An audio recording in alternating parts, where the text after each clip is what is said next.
Senhora Presidente, Sr. Ministro, Sr. Secretário de Estado, caros colegas, Sr. Ministro, realço a sua intervenção, um pouco reando uma obra de ficção, que esta frase, a humildade para corrigir os erros. Muito bem, cá estaremos durante as próximas semanas para ver as correções que nos vai ainda apresentar, porque esta proposta está longe de ser a proposta final, tantos erros ela tem. E isso porquê, Sr. Ministro? Porque, em primeiro lugar, este orçamento levantou reservas em Bruxelas, pediu explicações. Aliás, isto já tinha acontecido com o seu primeiro orçamento e, na altura, o senhor teve que o alterar. E por isso a pergunta é muito simples. Que medidas e que explicações já foram remetidas para Bruxelas e que não constam deste orçamento, que estão escondidas do Parlamento e que estão escondidas dos portugueses? Mas também a UTAU considera que a redução do déficit prevista evidencia um desvio significativo face ao ajustamento estrutural recomendado. E mais, se fizer uma contabilização correta das várias medidas que o Governo prevê em termos do seu papel orçamental, o déficit pode ser mais do dobro daquilo que nos foi apresentado e tem sido propagandeado. Claro que justifica o Governo que muitas dessas medidas podem depois não ser executadas. Ora bem, Sr. Ministro, isto não é novidade. Sabemos que já foi assim no passado. Uma coisa é aquilo que está no orçamento, depois na execução o senhor faz aquilo que quer e lhe apetece e está um pouco indiferente àquilo que é a proposta que apresentou e que foi aprovada no Parlamento. Mas neste caso, Sr. Ministro, significa um desrespeito completo pela Assembleia e pelos portugueses. Ou seja, o déficit que aqui está apresentado para este teto de despesas é falso, de acordo com o tal.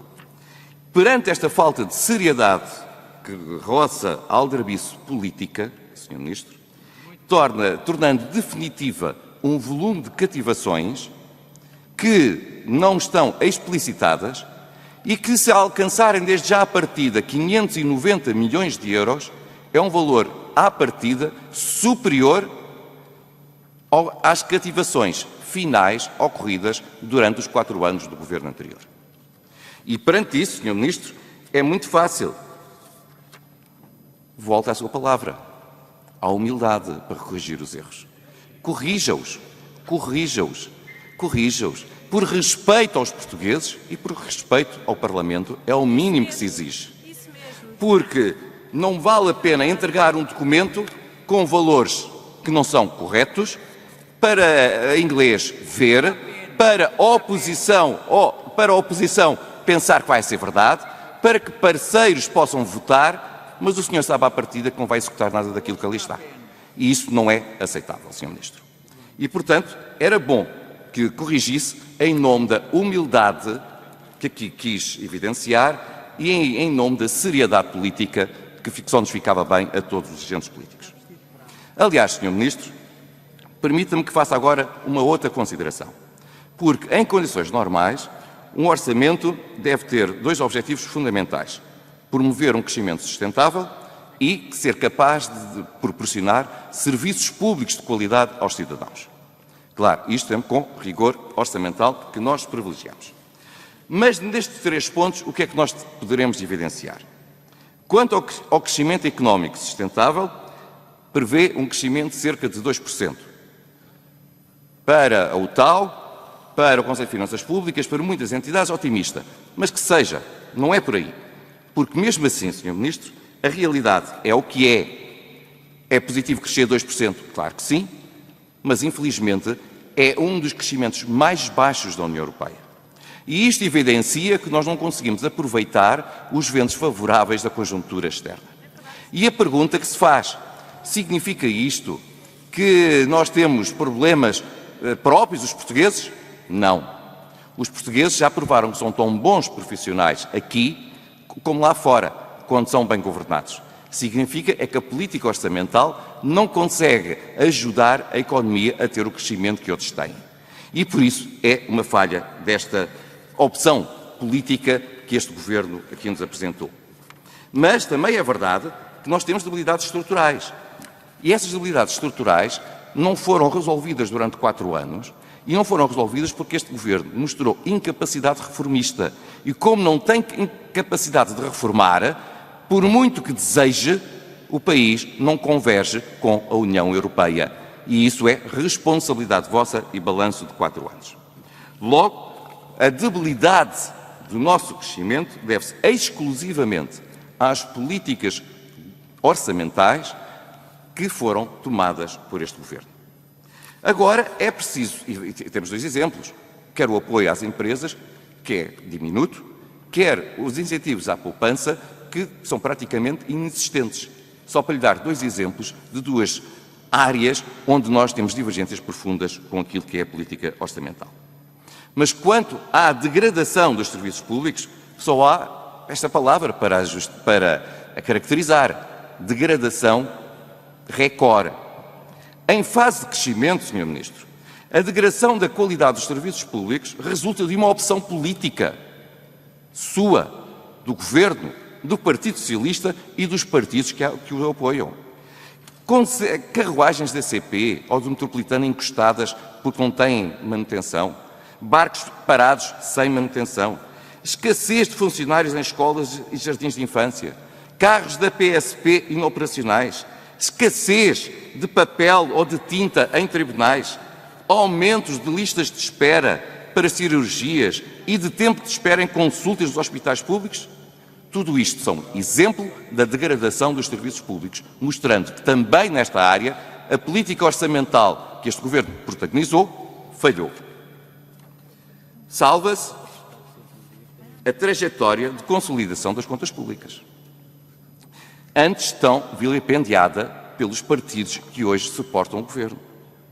Mas mesmo aqui é preciso afirmar: esta aproximação a um déficit zero é alcançado com o recurso a uma carga fiscal e contributível recorde, com a redução em alguns impostos, é verdade, mas aumentos noutros, e mesmo a criação de novas taxas e impostos, porque só há um objetivo: arrecadar receita.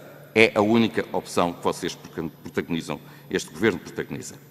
Mas esta política de consolidação pela via da receita é errada, pois na prática põe despesa rígida a ser financiada por receita fiscal, que, como todos sabemos, tem caráter cíclico.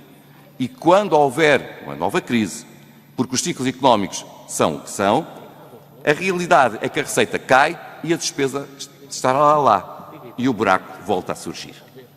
Ao manter a carga fiscal a níveis historicamente altos, este Governo compromete a margem de manobra para, no futuro, se fazer face a uma nova crise. E mesmo que alguém pense que seja possível aumentar ainda mais a carga fiscal em Portugal. E por isso, Sr. Ministro, temos ainda que colocar um conjunto de outras questões, agora mais concretas. É que tem a ver com se o orçamento tem capacidade para resolver algumas das iniquidades. O debate que vamos ter, se é capaz de resolver algumas das iniquidades e corrigir alguns dos erros que o orçamento apresenta. Dou-lhe um exemplo, Sr. Ministro, porque alguns são uma verdadeira vontade de vender gato por lebre.